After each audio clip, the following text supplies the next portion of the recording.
오늘도 주님의 사랑을 마음에 품으시고 그 사랑을 보답하기 위하여 성전을 향하신 주의 백성들에게 하나님의 넘치는 은총과 복이 함께 있게 되기를 간절히 바랍니다. 우리는 새해를 맞이하며 주변 사람들한테 복을 빕니다. 새해 복 많이 받으세요 라고 말입니다. 함께 복을 빌어볼까요? 주변 분들을 생각하시면서 함께 복을 빌어보겠습니다. 새해 복 많이 받으십시오. 네, 감사합니다. 저도 복 많이 받겠습니다. 오늘 우리는 복을 많이 받고 나누는 방법에 대하여 함께 생각해 보려고 합니다. 우리가 나눌 수 있는 최고의 복에 대하여 우리는 이미 알고 있습니다. 이 땅의 부귀와 영화는 우리를 도리어 교만하게 만들고 타락하고 또 게으르게 만들기 쉽습니다. 이 세상의 명예도 마찬가지로 우리를 거짓을 일삼게 만들며 더 나아가서 주변 사람들과의 관계를 악화시켜 약한 사람을 함부로 짓누르게 되는 이상한 형태로 발전하게 되는 것을 우리는 봅니다. 그래서 우리는 그런 것들을 복으로 빌지 않습니다. 진짜 복은 바로 예수 그리스도를 아는 것입니다. 오늘 우리는 어떻게 하면 주변 사람들한테 그리스도를 잘 전달할 수 있을까에 대하여 한 위대한 모본을 배우려고 합니다. 바로 예수 그리스도께서 친히 보여주신 샘플입니다. 그 사례를 자세히 연구하는 것을 통하여 예수님께서 그녀에게 어떻게 복을 주셨고 또 그녀가 어떻게 바뀌었는지 함께 사마리아 여인의 이야기를 통하여 은혜 누리기를 원합니다. 요한복음 4장 1절에서부터 있는 말씀을 펼쳐보시고 오늘 그 귀한 말씀 속으로 함께 들어가 봅시다. 먼저 디모데후서 4장 2절에 대해 함께 묵상하기 원합니다. 읽어볼까요? 시작. 너는 말씀을 전파하라. 때를 얻든지 못 얻든지 항상 힘쓰라. 범사에 오래 참음과 가르침으로 경책하며 경계하며 권하라. 오늘 우리는 주님으로부터 사명을 받았습니다. 말씀을 전파하라고 말입니다. 아브라함이 창세기에 등장하여 복의 근원이라는 별명을 얻고 다녔습니다. 그가 그런 데에는 바로 이 귀한 하나님의 사랑을 증거하는 데 있었습니다. 주변 사람들이 지나갈 때 가만히 있지 않았습니다. 그는 가서 하나님의 사랑을 전했습니다. 그 아낌없는 대접을 받으며 예수님의 사랑들이 증거될 때 자연스럽게 주변 사람들은 아브라함을 보고 하나님을 느꼈고 그 결과가 막벨라 굴을 사게 될 때 주변에 있는 유지들이 와서 자연스럽게 하나님께 경배드리며 자신이 가지고 있는 땅을 헌상하겠다고까지 하게 되는 모습으로 드러나게 되는 것을 우리는 잘 알고 있습니다. 우리는 이와 같이 때를 가리지 말고 하나님의 말씀을 실천하여 주변 사람들한테 그 말씀을 잘 전해야 합니다. 때를 얻든지 못 얻든지 우리는 항상 주변 사람들한테 그렇게 복을 전하는 복의 근원이 되어야 합니다. 때로는 오래 참음이 필요하고 때로는 가르침도 필요할 것이며 때때로는 이 사람이 잘못되는 것에 대하여 경계하기도 하고 경책하기도 하고 달래서 권하기도 하는 여러 가지 방법들을 사용해야 할 것입니다. 오늘 우리가 이런 것들을 잘 활용할 수 있게 되어서 우리의 가족들, 우리의 이웃들 그리고 심지어 우리의 원수들이라 할지라도 주님의 말씀을 잘 듣고 변화될 수 있게 되기를 그들이 그래서 예수 그리스도를 영접하고 복을 받게 되기를 우리 함께 빌어봅시다. 저희는 마태복음 28장 19절에서부터 20절에 있는 말씀을 잘 알고 있습니다. 여기에 보면은 흔히 세 가지 동사가 등장을 하는데요. 그것은 예수님께서 보여주신 전도 방법의 핵심이기도 합니다. 제자를 삼아라, 침례를 줘라, 그리고 모든 것을 가르쳐 지키게 해라.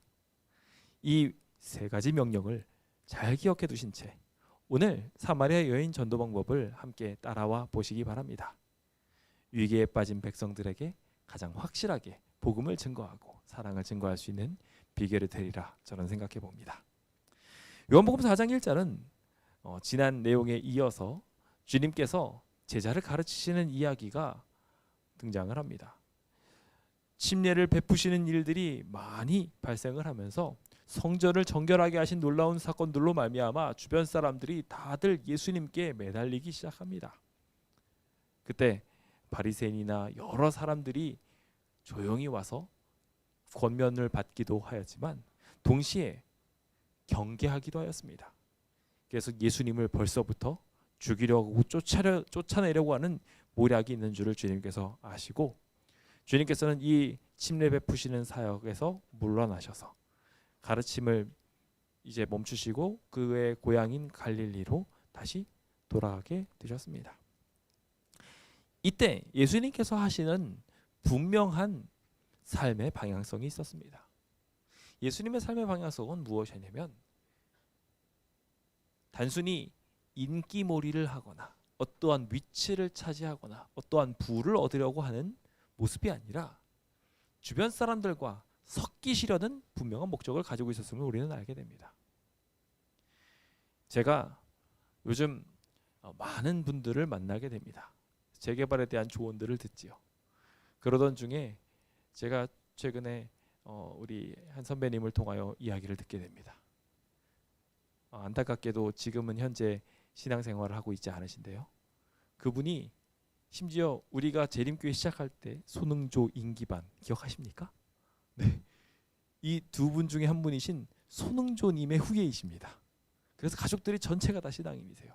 그때 신앙을 떠나신 이유를 말씀을 하시는데 그 떠나신 이유가 뭐였냐면 한국 재림교회가 가장 큰 문제를 가지고 있는데 자기 혼자 잘 먹고 잘 살려고 하느라 주변 사람들이 힘들고 연약한 사람들이 오면 냄새난다고 쫓아내고 불편하다고 쫓아내고 그 사람들이 먹지 않는 것들 먹는다고 구박하고 이거 안 지킨다 저거 안 지킨다 핍박한다고 그래서 상처받아서 떠나셨다는 거예요.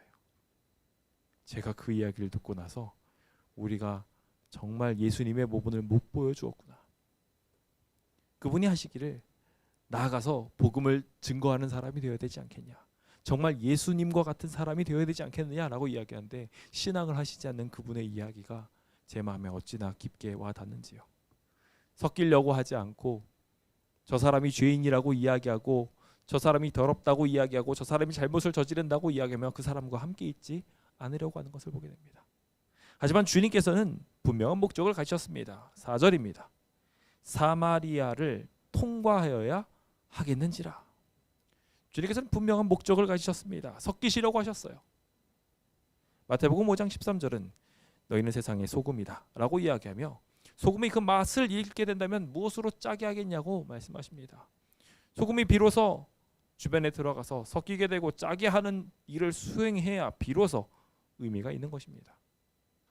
그런데 우리가 그 의미를 잃어버리고 섞이지 않으려고 하고 심지어 소금 자체의 능력을 잃어버리게 된다면 안타깝게도 우리는 이 세상의 독과 같은 존재가 되어버리고 말 것입니다.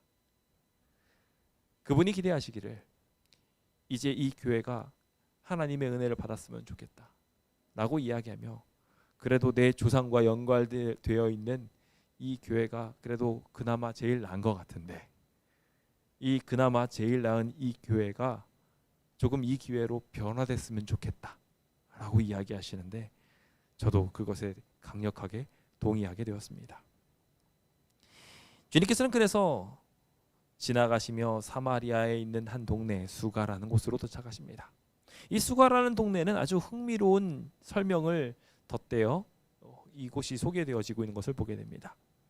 야곱이 그 아들 요셉에게 준 땅에 가깝다라는 이 이야기는 이스라엘에게 있어서 가장 핵심되는 에브라임 지파에 해당하는 지역이 바로 이곳이었음을 그래서 요셉 가문 그렇죠? 그래서 이스라엘 전체의 장자라고 스스로 이야기하며 이스라엘이 수도로 삼았던 이곳에 가까웠다라고 표현하고 있습니다. 게다가 한 가지 더 여기 야곱의 우물이 있었다는 거예요. 말 그대로 이스라엘이라는 이름을 받았던 주님께서는 흥미롭게 여기에서 야곱이라는 이름을 사용하십니다. 성경에 마지막으로 야곱의 이름이 바뀌고 나서 이스라엘이라는 이름대로 계속 바뀌어서 사용하셨음에도 불구하고 여기서는 야곱이라고 표현하시면서 이 동네에 뭔가 문제가 있다는 것을 표현하고 계십니다. 아시다시피 이곳은 이스라엘이 분리되고 난 뒤 우상 숭배의 온산지가 되어버렸습니다. 그래서 이곳에서 경배하는 많은 사람들이 하나님을 믿는다고 하면서 우상 숭배를 함께 하게 되는 것들이 아주 자연스럽게 정착되어 있었습니다. 그것이 바로 이 동네였고 이 예배의 중심지가 수가라는 땅이었습니다.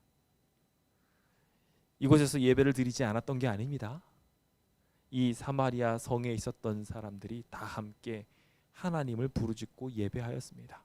그런데 영감의 말씀을 자세히 살펴보시면 그 영감의 말씀에서 이들이 예배하는 방식에 대하여 이르기를 그들은 여전히 옛 이스라엘이 했던 예배 방법을 그대로 따라가고 있었다고 분명하게 기록을 하고 있습니다.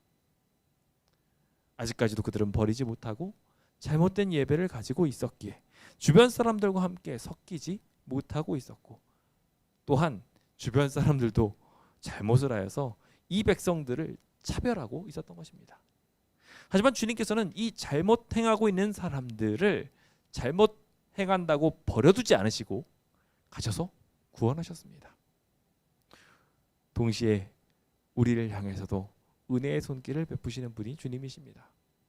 우리가 지난 시간 동안 계속해서 하나님을 온전히 사랑하지 못하고 범죄했을지 모릅니다.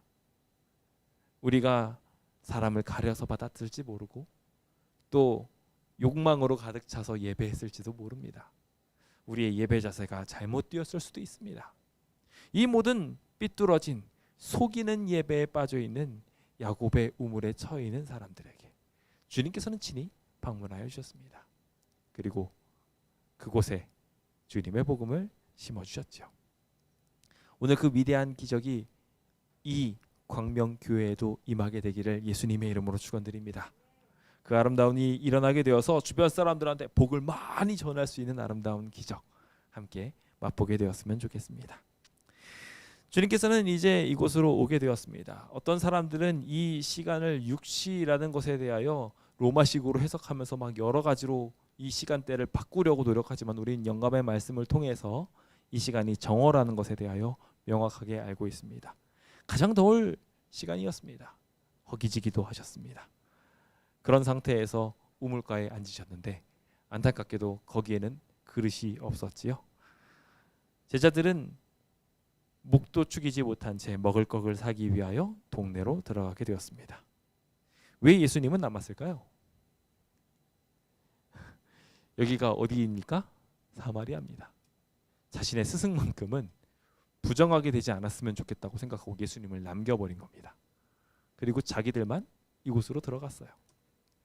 자, 이렇게 된 상태에서 여기에 아무도 오지 않을 거라고 생각했는데 여인 하나가 이 뜨거운 뙤약볕에 남들의 시선을 피하여 이곳에 도착을 하게 됩니다. 주님께서는 이 틈을 타서 가만히 있지 않으시고 무엇을 하십니까? 전도하십니다. 그리스도인에게 전도는 생활이 되어야 합니다. 복을 전하는 것은 너무나 당연한 일이 되어야 합니다. 주변 사람들한테 사랑을 증거하고 그렇게 해서 그 사람들을 변화시키는 일이 오늘 우리에게 꼭 필요합니다. 그 기적들이 우리의 삶에 계속 일어나게 되어 주변 사람들을 만날 때마다 자연스럽게 하나님의 생활 양식을 전하고 그들의 문제가 해결되어지고 구원을 경험하게 되는 아름다운 기적이 있게 되기를 소망해 봅니다. 이제 9절로 넘어가 볼까요?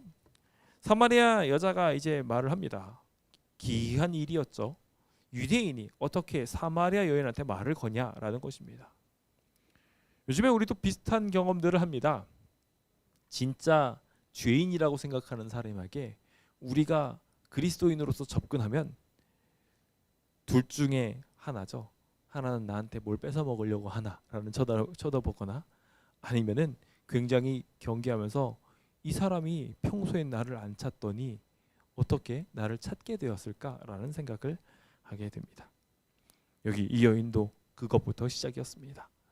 나한테는 오지 않을 것 같았는데 이 사람한테는 권하지 않았을 것 같은데 그 편견이 깨지게 됨으로부터 호의가 생겨나기 시작한 거였습니다.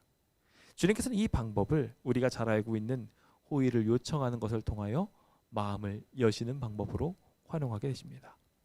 물 한 모금만 달라고 이야기하면서 내가 빚을 지는 것처럼 가까이 가시고 도리어 빚을 질 것처럼 나타나셔서 그에게 빛을 주는, 그래서 사랑의 빛을 지우는 그러한 따뜻한 사랑의 모습을 우리 주님께서 이 샘플을 통하여 보여주십니다. 오늘 우리도 마찬가지로 내가 받으려고 하는 것처럼, 내가 필요한 것처럼 해가지고 만나는 것도 위대한 방법 중에 하나라는 것을 깨닫게 되었으면 좋겠습니다. 우리가 뭔가를 주려고 하는 것이 분명하지만 그렇게 하면 오히려 그 사람들이 불편해할 수도 있습니다. 생각지 않은 호의를 받게 될 때 그 생각지 않은 호의를 오히려 부담으로 느끼는 사람들도 있기 때문입니다. 주님께서 이곳에 오셔서 그렇게 사람을 사귀게 되었을 때 하나님께서는 그 사귐을 통하여 놀라운 구원을 이룩하기 시작하십니다. 저도 참 재밌는 게 요즘 도움을 구하러 다닙니다. 그런데 도움을 구하러 다니는 분들마다 하나둘 제 구도자가 되어가고 있습니다. 그분이 저희를 도와주시면서 자연스럽게 교회에 대한 이야기를 하시고 그 교회에 대한 이야기를 하면서 안식일에 대한 이야기를 하시고 결국 재림의 이야기들까지 자연스럽게 가게 되는 것을 보면서 주님께서 호의를 요청하시는 비결은 오늘날에도 통하는구나 라는 것을 새삼스럽게 보게 됩니다. 주변 사람들로 하여금 하나님을 닮을 수 있도록 친절을 베풀게 한번 해보십시오. 그것이 제자를 삼는 첫 번째 비결이 될 것이라 생각이 됩니다. 자, 그렇다면 이제부터 본격적으로 주님께서 어떻게 전도를 하셨나 빠르게 보도록 할까요? 첫 번째로 주님께서 구원을 향하여 첫 번째 단계를 밟으신 것은 필요를 느끼게 하시는 일이었습니다.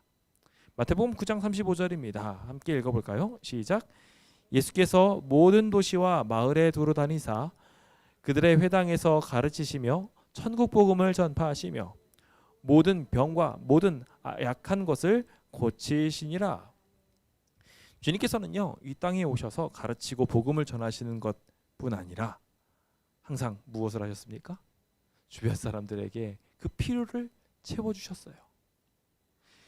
여기 가르치고 전파하시는 이야기도 사실상 그들이 갈급한 마음이 생겨날 수 있도록 하시는 주님의 채워주심의 일환이었습니다. 즉 한마디로 영적인 그리고 이 사회적인 더 나아가서 그리고 그가 가지고 있는 육체적인 문제까지도 주님께서는 친히 채워주시면서 그들이 갈급하도록 예수 그리스도를 필요로 하도록 만들었다는 것입니다. 오늘 주변 사람들에게 이와 같이 필요를 느끼게 하는 사람 되기를 간절히 바랍니다. 저희 광명교회는 주변 사람들이 쫙 봤을 때 필요한 교회일까요? 필요하지 않은 교회일까요? 오늘 우리가 필요한 교회가 될 수 있도록 기도합시다. 이 교회 없으면 안 돼요 라고 말할 수 있도록 우리가 좀 노력을 해야 될 것 같습니다.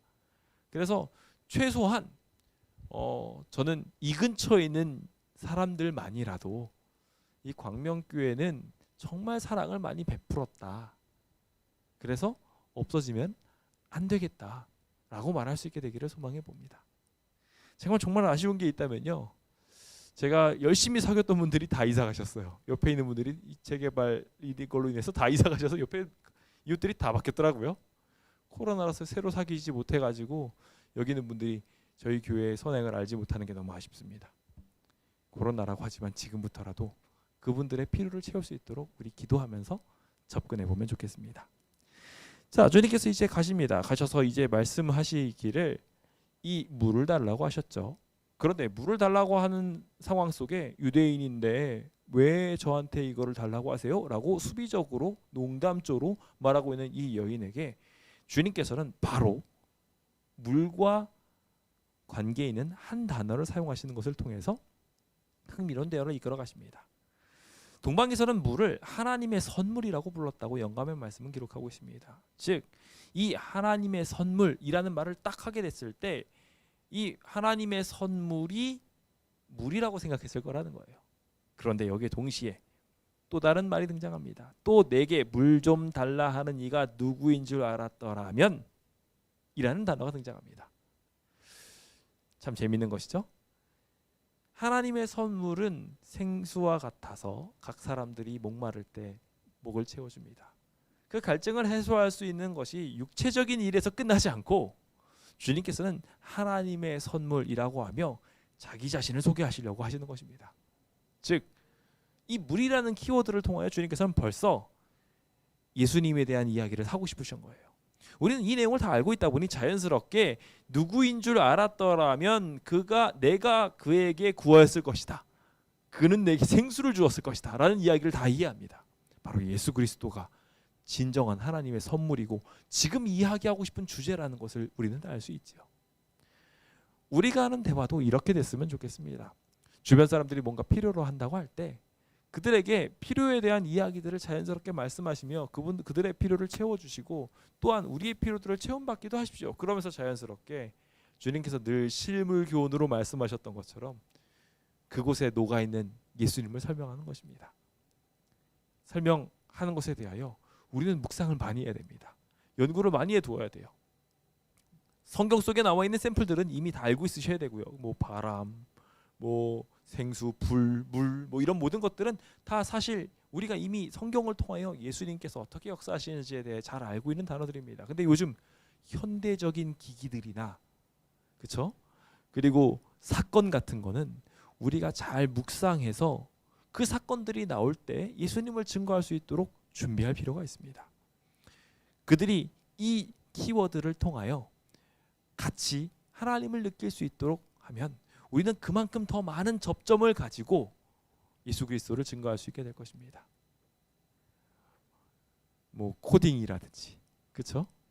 그리고 막 이 변호라든지 재개발이라든지 사실 이런 모든 것들은 조금만 묵상을 해보면 우리가 예수 그리스도를 소개할 수 있는 아주 좋은 도구가 됩니다. 그 도구들을 잘 활용하셔서 말씀이신 하나님, 우리의 모든 것들을 채워주시는 하나님, 그리고 우리를 변화시켜 주실 회개의 주님을 잘 증거하게 되시길 예수님의 이름으로 축원드려 봅니다. 자, 그런데 문제는 이 말을 처음 듣는 사람이 이해를 할까요? 보통 이해 못합니다. 이해 못하더라도 괜찮아요. 그냥 진행하시면 됩니다. 메시아에 대하여 설명하려고 해도 이 사람이 못 알아들을 수 있어요. 못 알아들으면 그것에 대하여 보다 자세하게 설명해 주면 되는 겁니다. 선물에 대하여 오해해서 당신은 물기를 그릇도 없지 않습니까? 이 우물은 굉장히 깊은데 어떻게 당신이 물을 꺼내겠습니까? 라고 이야기합니다. 사실 이 우물을 누가 하나님께서 허락하셨습니까? 야곱이 여기저기 구멍 파고 다녔을 때, 이삭이 여기저기서 구멍 파고 다녔을 때 누가 주님께서 여기서 물 나오게 하셨을까요? 바로 예수님이셨습니다. 그런데 주님께서는 그 잘못된 이야기조차도 주님께서 당신을 소개할 방법으로 사용하십니다. 여기 그가 묻습니다. 당신이 야곱보다 더 크니까? 라고 말입니다. 우리 주변 사람도 이런 얘기 많이 합니다. 내가 여기도 방법을 해봤고 저기도 방법을 써봤어. 다 방법을 써봤는데 문제가 해결이 안 되네? 너가 이 문제를 해결할 수 있니? 라고 이야기하며 우리를 향하여 당신이 이 모든 문제보다 더 큰 방법책, 해결책이 됩니까? 라고 물을 때 우리는 회심의 미소를 지어야 합니다. 엉뚱한 이야기를 하려고 할 때, 엉뚱한 것을 가지고 복을 찾으려고 할 때 진짜 복으로 이끌어줄 수 있는 비결이기 때문입니다. 존경받던 야곱에 비교하여서 예수 그리스도가 나타나도록 하는 그 이야기는 우리가 사용해야 될 분명한 방법입니다. 여기서도 마찬가지로 야곱이라고 나옵니다. 이 세상에 있는 모든 방법들은 사실 속이는 방법에 불과합니다. 우리가 잘 전달해야 될 것은 예수 그리스도입니다. 그 예수 그리스도를 잘 전달할 수 있도록 우리 모두 노력하게 되었으면 좋겠습니다. 제가 이야기를 하면서 한 가지 깨달음을 얻은 것이 있어서 나중에 설교 제목으로 좀 쓰려고 하는데 여기에 키워드 중에 하나는 저는 그것입니다. 주변 사람들한테 했던 말들을 믿지 말아라 라고 이야기하며 그리스도인인데 왜 예수를 믿어야 되지 사람을 믿으십니까? 라는 이야기에 제가 충격을 탁 하고 받았어요. 사람이 한 약속들을 자꾸 믿었던 제 모습을 돌아보면서 사람을 믿는 게 아니라 예수님을 믿어야 되는구나. 사람이 했던 말을 믿는 게 아니라 하나님이 하신 말씀을 믿어야 되는구나. 사람의 방법이 아니라 하나님의 방법을 따라야 되는구나. 우리는 그것을 주변 사람들한테 전달해 줄 필요가 있습니다. 오늘 우리가 그것을 잘 전달해 주게 된다면 과거의 조상들을 함께 하셨던 예수님이 오늘 우리의 모든 문제의 해결책이라는 것을 분명하게 보게 해줄 수 있게 될 것이라 생각합니다. 자, 이제 주님께서 이 진정한 선물에 대한 정체로 계속 이끌어 가시면서 이 물이 아니라 지금 이 표면상으로 등장한 이 물이 진짜가 아니라 더 깊은 것을 봐야 된다라고 이야기합니다. 사실 이것은 주님께서 굉장히 자주 사용하신 방법이에요. 그래서 씨를 뿌리는 사람이 있으면 그 씨앗을 가지고서 천국을 설명하셨어요. 그물을 던지는 것을 보시면 그물을 가지고서 천국을 설명하셨어요. 여기 나와 있는 물을 가지고서 똑같이 예수님 자신을 소개하시면서 이 세상에 있는 물은 목마르겠지만 내가 주는 물을 먹으면 너희는 영생토록 목마르지 않게 될 것이다. 그 이야기를 던진 것입니다. 영감의 말씀은 이 이야기를 하면서 이 갈증을 풀려고 하는 이 이야기들을 그 여인 마음속에 깊이 감화를 얻게 하였습니다. 그녀도 알아들었어요. 이 이야기는. 그래서 그냥 단순히 물이 아니라 어떠한 영적인 갈급함을 해소해 줄 수 있을 거라는 것에 대하여 기대했습니다. 그리고 그녀도 이 이야기로 빨려 들어갔어요. 오늘 우리도 주변 사람들한테 이와 같이 아무리 먹어도 배부르지 않을 때 우리의 마음이 배부를 수 있는 방법에 대하여 알려주어야 합니다. 요즘은 전도하기 참 힘든 때입니다. 다른 많은 사람들은 다 풍요롭기 때문입니다. 어쩌면 우리보다 더 잘 살 수도 있습니다. 그런 사람한테 어떻게 전도하겠습니까? 전도하는 방법은 다른 방법이 없습니다. 그들의 마음의 갈증을 해소해 주는 것입니다. 그들에게 참된 필요가 되는 것들을 찾아보십시오. 그래서 그들에게 주어야 할 것을 채워주는 것입니다. 주님께서는 이와 같이 그들이 무언가 필요로 하고 있구나라는 것을 깨닫게 하시는 것으로 비로소 첫 번째 발걸음을 걸으셨습니다. 우리가 주변 사람을 만나보면 생각보다 우리가 도와줄 게 없을 때가 많습니다. 우리가 가지고 있는 거 뭐 하나 만들어서 가져가도요, 그 사람들에게 오히려 불편함만 주는 경우들도 종종 있어요. 그런데 오히려 우리가 진짜 줘야 할 것들이 우리 안에 있었다는 것을 기억하셨으면 좋겠습니다. 우리는 그 사람들한테 차라리 빈대떡 하나만 만들어 주세요 라고 하면서 가셔서 그거 지지고 볶고 같이 먹으면서 그들의 문제를 듣고 그 문제를 해결하실 수 있는 하나님을 증거해야 되는 것입니다.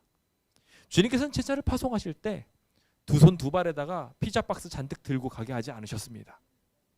주님께서 가셔서 도리어 거기 가서 샬롬, 아무것도 없이 가셔서 샬롬이라고 평안을 빌어주고 난 다음에 얻어먹게 하셨습니다. 그리고 그 가정들의 필요를 찾아서 채워주도록 하셨지요.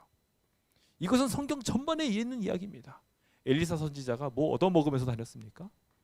아니 베풀어 주면서 다녔습니까? 아닙니다. 도리어 얻어먹으면서 다녔습니다.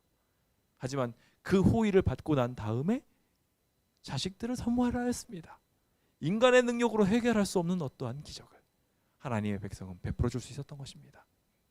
오늘 그 놀라운 기적이 우리의 결심 속에서 함께 있게 되기를 예수님의 이름으로 축원드립니다. 첫 번째 복을 전달하는 방법이 이와 같이 필요를 채워주기 위한 것이었다면 우리가 그 필요를 채워주기 위한 부분으로 접근하게 될 때 분명하게 한 가지 잊지 않아야 될 두 번째 단계가 있음을 보게 됩니다. 그들이 뭔가 필요하구나 생각을 하게 되는 것으로 그치면 안 됩니다. 아, 내가 뭔가가 더 필요해 라고 하는 것으로 끝이 아니라 뭐가 필요한지 명확하게 알고 그것을 정의 내려줄 수 있어야 됩니다. 그래서 하나님의 백성은요, 지혜로워야 돼요.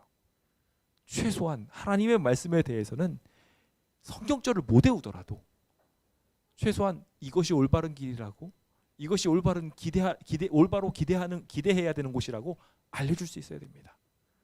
그것이 오늘 우리가 전도할 수 있는 비결이라는 걸 꼭 기억하시기 바랍니다. 마가복음 1장 22절입니다. 예수님께서는 어떻게 그 진리를 전달하셨을까요? 함께 읽어볼까요? 시작. 뭇사람이 그의 교훈에 놀라니 이는 그가 가르치는 것이 권위 있는 자와 같고 서기관들과 같지 아니함일러라. 세상에 많은 사람들은 각종 여러 가지 미사여구와 대단한 방법들, 이론에 대한 다양한 것들을 풀어서 사람들을 경탄시키려고 합니다. 서기관들의 방법이에요. 그런데 예수님께서는 가르치시는 것에 뭐가 있었다고요? 권위가 있었어요. 가르치시는데 힘이 있었어요. 말에 힘이 있으려면 어떻게 해야 될까요? 설득하는 사람들이 현란하게 그것을 수사하는 것도 있겠지만 여기 서기관들의 이야기가 들어간 것으로 보아서 단순히 그것을 잘 표현하는 것이 권위 있는 것이 아니라는 것을 알게 됩니다. 예수님께서 하셨던 말씀이 매우 실생활적이었고 매우 깨닫기 쉬웠으며 그것이 더 나아가서 예수님 자신으로 말미암아 보였던 것이었던 것입니다. 그게 권위 있는 말씀이었어요. 오늘 우리가 그 진리를 깨닫게 할 수 있는 사람 되기를 고대해 봅니다. 말씀이 잘 우리 안에 깨달은 바가 되어져서 우리의 생활과 밀접하게 만들어지고 그것들이 더 나아가 주변 사람들이 이해할 수 있기까지 속 깊이 이해되는 것입니다. 그렇게 될 때 비로소 이것이 가능해집니다. 하나님의 말씀을 잘 듣고 그것을 가지고 해석하여 자신만의 방법으로 주변 사람들한테 증거할 필요가 있습니다. 근데 여기서 주의해야 될 게 있어요. 주의해야 될 것은 이 하나님의 말씀을 하나님의 말씀에 부합하게 이해해야 하지 하나님의 말씀과 관계없이 엉뚱하게 해석하면 도리어 주변 사람들을 혼란에 가중하게 만들고 그것으로 말미암아 불화를 만들게 되기까지 하게 됩니다. 그러면 우리는 진리를 깨닫기 위하여 굉장히 기도하고 열정적으로 연구해야 합니다. 그래서 그 정의를 명확하게 내릴 수 있어야 합니다. 그것이 성경에 부합한지 두려운 마음으로 따라갈 줄도 알아야 됩니다. 부디 이 자리에 계신 모든 분들이 그 성경 연구가가 되어서 단 하나를 말하더라도 진리를 말할 수 있게 되는 주의 백성 되시길 간절히 바랍니다. 요한복음 4장 16절입니다. 주님께서는 이 본질로 들어가기 위하여 깊은 대화의 시작점인 회개를 건드셨습니다. 주님께서 깨달음을 주시기 위하여 첫 번째 하시는 것은 그들의 부족을 알려주시고 깨닫게 하시는 것이었습니다. 오늘 우리가 상대방에게 가지고 있는 문제들을 향하여 접근하는 습관을 분명하게 가져야 합니다. 요즘 시대가 굉장히 뭐라고 할까요? 선이 확실한 시대가 되었어요. 그래서 어느 정도 선 이상으로 가면 폐가 됩니다. 그러다 보니까 자연스럽게 그분들과 더 깊은 관계로 가지 못하고 자연스럽게 겉돌기가 쉬워지는 것 같아요. 그러면 그 사람들의 진정한 필요를 알게 될까요? 안타깝게도 그러지 못합니다. 문제는 주변 사람들도 그렇게 굉장히 닫혀 있는 경우가 많아요. 하지만 우리가 분명하게 알아야 할 것은 가서 그분의 상처에 대하여 알고 조심스럽고 정중하게 그 문제를 해결하기 위하여 가까이 가야 한다는 것입니다. 예수님께서 이 여인에 대한 정보를 알고 계셨음을 우리는 영적인 이야기를 통하여 압니다. 분명히 주님께서는 아신 상태에서 남편을 불러오라고 말씀하셨어요. 그녀에게 있어서 남편은 굉장히 아픈 손가락이었어요. 그동안 남편이 5이나 있었고 6번째 남자와 살고 있는데 이 6번째 남자까지 시원치 않아서 아직 결혼 못하고 있는 상태였어요. 그녀에게는 벌써 6명의 남자가 있었습니다. 참 다행인 것은 7번째 남자를 만난 거죠. 우리 예수 그리스도를 만나게 되는 것을 통하여 진짜 남편이 누군지에 대하여 생각해 볼 수 있도록 주님께서는 질문을 던지십니다. 자, 여기 이 질문을 던지게 되는 것을 통하여 그녀가 수비적으로 바뀌게 되었지만 한 가지 얻은 것이 있었습니다. 우리가 그렇게 들어가는 것을 통하여 그들의 마음을 만져주는 것을 통하여 우리가 하나님의 파송된 일꾼이라는 것을 깨닫게 할 수 있습니다. 주변 사람들과 하나님의 백성의 결정적인 차이가 바로 여기서 등장합니다. 많은 거짓 선지자들이 무엇을 말하냐면 평안을 말합니다. 주변 사람들한테 계속해서 평화롭다, 즐겁다 이런 얘기를 하게 됩니다. 우리가 잘 알고 있는 것처럼 북방 이스라엘이나 남방 유다가 멸망 직전까지 갔음에도 불구하고 그 당시에 많은 거짓 선지자들이 거짓 이야기를 하면서 아첨을 하기에 급급했습니다. 하지만 참된 선지자는 상대방의 잘못과 잘못된 부분들을 분명하게 고칠 수 있는 비결들을 쥐고 나아가야 합니다.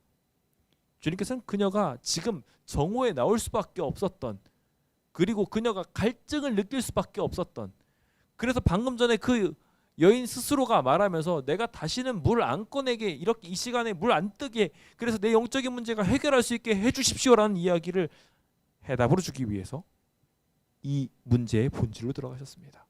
너가 하고 있는 잘못, 너가 하고 있는 죄가 무엇인지를 분명하게 짚으셨어요. 이것이 진리로 접근하는 방법이었습니다. 다소 파격적일지 모르겠지만 오늘 우리의 삶이 이와 같이 상대방이 잘못하고 있는 부분으로 서슴없이 들어가면서 그의 모습을 치료하기 위하여 나가는 그러한 용기도 필요하다는 것을 꼭 기억하게 되셨으면 좋겠습니다. 주님께서는 그렇게 하시는 것을 통하여 내가 보니 선지자입니다 라고 이야기하며 말을 돌리는 여인을 또한 참아주십니다. 이 이야기를 계속 풀어주실 수 있었음에도 불구하고 그렇지 않고 다음 키워드를 가지고 그녀가 묻는 질문에 대하여 답변해 주기 시작합니다. 지금 내가 아픈 이 남편에 대한 이야기는 이야기하고 싶지 않아요. 근데 그거 말고 내가 궁금한 게 하나 있어요 라고 이야기하며 그녀가 이 어려운 질문을 해결한다면 다른 문제도 해결할 수 있지 않을까라는 것을 가지고 사마리아에서 드리는 예배가 옳으냐 아니면 예루살렘에서 드리는 예배가 옳으냐에 대한 이야기를 가지고 이 뜨거운 쟁론이 일어나고 있는데, 지금 자신도 차별받고 있는 이 상황 속에서 하나님께서는 이 선지자를 통하여 어떻게 말씀하시는지, 정말 이 사람이 하나님의 선지자는 맞기는 맞는지 궁금한 마음으로 이 질문을 던집니다. 주님께서는요, 이것에 주님께서 전혀 편견이 없으신 분이라는 것을 분명하게 보여주십니다. 사마리아 사람들이 예루살렘을 건축하려고 했을 때 거절한 일들로 인하여 사마리아 사람들은 그 이후로 예루살렘의 예배에 동참하지 않았습니다. 그리고 나서 그들끼리 여전히 사마리아 성에서 음란하게 범죄를 하며 말 그대로 그들만의 산들을 만들고 있었습니다. 오늘 우리는 그 산을 향하여 눈을 들 필요가 있습니다. 그래서 그 난관들을 극복하기도 해야겠으며 동시에 그 산들을 향하여 하나님의 복을 증거할 수도 있어야 합니다. 여기 잘못 예배드리고 있는 여인이 있을 때에도 주님께서는 가셔서 나는 이 사마리아에서 드리는 예배에 대하여 편견이 없다는 것을 분명하게 증거해 주어야 합니다. 자, 어떻게 말씀하셨을까요? 주님께서는 여자여 내 말을 믿으라. 이 산에서도 말고 예루살렘에서도 말고 너희가 아버지께 예배할 때가 이르리라. 본질이 거기 있지 않다는 것을 분명하게 말하며 주님께서는 평행선상에 쓰셨습니다. 우리는 자주 흑백 논리에 빠지면서 이것이 옳다 저것이 그르다로 가기가 쉽습니다. 그래서 우리 재림교회가 주변 사람들한테 2단 2, 3단 2 이야기를 듣기까지 되었죠. 주변 사람들이 일요일 예배를 드리면 우리가 그 일요일 예배를 드리는 것에 대해 어떻게 말해야 될까요? 오늘 우리는 분명하게 알고 있어야 합니다. 안식일이 거룩한 날이라는 것을. 그런데 말이죠, 그 안식일이 거룩한 날이고 온전히 지켜져야 될 날이라는 것은 분명합니다만 지금 우리의 예배도 돌아보고 주변 사람들의 예배도 돌아보아야 합니다. 제가 요즘 사람들을 만나면서 느끼는 것이, 그분들이 이 안식일 교회에 대하여 인식하고 알고 계신 분들은 저희한테 말하기를 안식일이 옳은 것까지는 뭐 끄덕거릴 수 있을지 모르겠지만 안식일에 예배드리는 분들이 옳은지는 모르겠다고 하시더라고요. 그들은 자기네들끼리만 들어가서 자기네들끼리만 거룩하게 있으면서 안식일에 예배만 딱 드리고 나면 안식일을 신앙하는 날이 아닌 예배일로만 딱 생각하고 가버린다는 거예요. 의미가 하나도 없는 거죠. 문제는 참 재밌게도 지금 예루살렘과 비슷하다는 느낌이 들었어요. 우리가 드리고 있는 안식일의 예배들이 예루살렘에서 드려지고 있었던 형식적 예배와 너무 비슷했던 거예요. 주변 일요일 교인들이 안식일을 못 지키는 상황에서 묻습니다. 안식일이 옳습니까? 일요일이 옳습니까? 그때 우리는 어떻게 대답을 해야 될까요? 옛날 같으면 우리는 답변합니다. 안식일이 당연히 옳죠. 안식일이 왜 옳은지 지금 저 찾아드릴까요? 찾아드리면서 그 사람을 박살내고 나면 그 사람 교회 올까요? 안 올까요? 안 옵니다. 그는 너는 너대로 믿어라. 나는 나대로 믿을란다 하고서 갑니다. 예수님께서는 그런 방법으로 전도하지 않으셨어요. 이것도 아니고 저것도 아닌 때에 예배하게 될 것이다 라고 이야기하시면서 참되게 예배하는 사람. 분명히 성경적으로도 모든 방법적으로도 예루살렘이 아무리 옳다 할지라도 주님께서는 그 안에 있어서 진짜 예배드리는 사람이 더 필요했던 거예요. 그래서 그 편견을 덮으시고 그들이 당연히 안식일이 옳다고 이야기하겠지라고 이야기할 때 그것보다 더 중요한 게 있다면 참되게 예수님을 살아가는 게 아닐까요? 라고 접근하게 우리한테 권면하십니다. 그리고 나서 우리는 사랑하는 이야기를 자세히 하다가 자연스럽게 참되게 살아가는 방법으로 너희가 나를 사랑하면 나의 계명을 지키리라. 그러니 우리는 하나님을 사랑하기에 예배를 드리는 것이니 자연스럽게 안식일에 예배를 드리는 것으로 가기 원합니다. 라고 가게 되는 게 자연스러운 형태라는 거예요.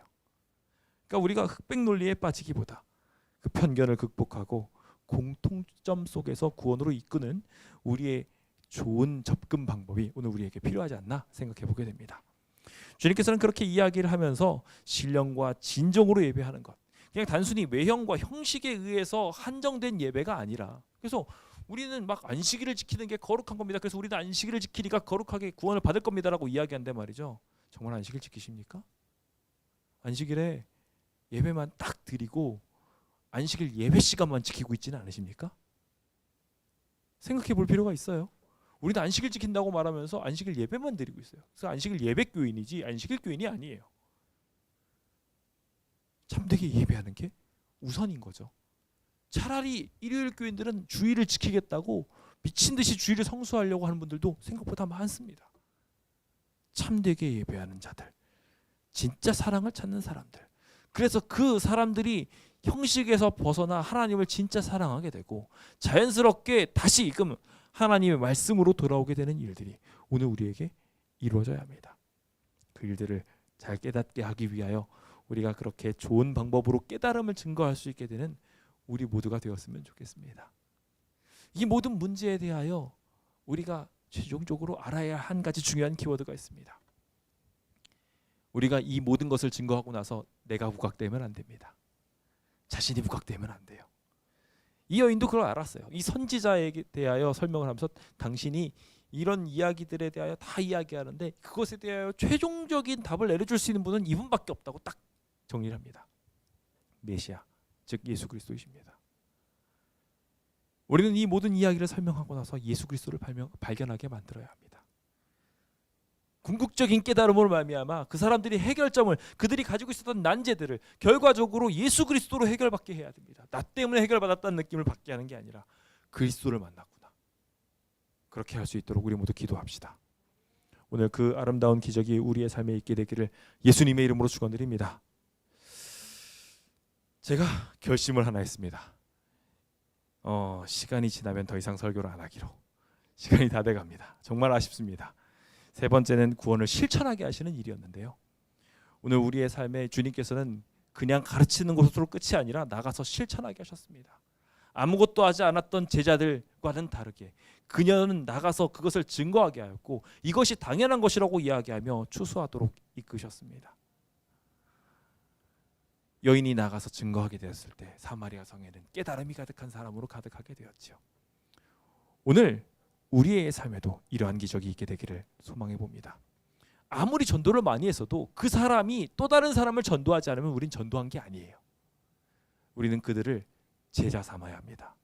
그들도 다른 이들을 제자 삼도록 그렇게 우리의 삶이 온전한 전도할 수 있게 되기를. 그래서 내가 받은 복을 상대방이 계속 복만 받게 해서 그들이 계속 복만 받다가 배 터져서 죽게 만들지 마시고 그들도 내가 받은 복을 그 사람한테 전달을 해서 그 사람도 복을 받은 다음에 다른 사람한테 전달할 수 있도록, 그래서 배 터져 죽지 않도록 그렇게 만들 수 있게 되기를 고대해 봅니다. 오늘 우리는 이렇게 감화하고 교훈하고 실습하며 주님의 살아있는 도구가 되어야 함을 결심해 보게 됩니다. 함께 그렇게 주님의 도구가 되기로 결심해 보시겠습니까? 주님을 향하여 이렇게 제자 삼고 침례를 베풀고 또 그리고 가르쳐 지키게 한다면 주변 사람들이 우리가 예수님을 닮아감으로 말미암아 더 많이 복받고 행복해지리라 생각합니다. 부디 그 아름다운 기적이 우리의 삶에 일어나게 되어서 예수님이 우리에게 복을 주셨던 것처럼 주변 사람들한테 많은 복을 전달하는 주님의 귀한 도구로서 준비되시길 간절히 바라면서 오늘 모든 말씀을 마치도록 하겠습니다. 감사합니다. 함께 찬미가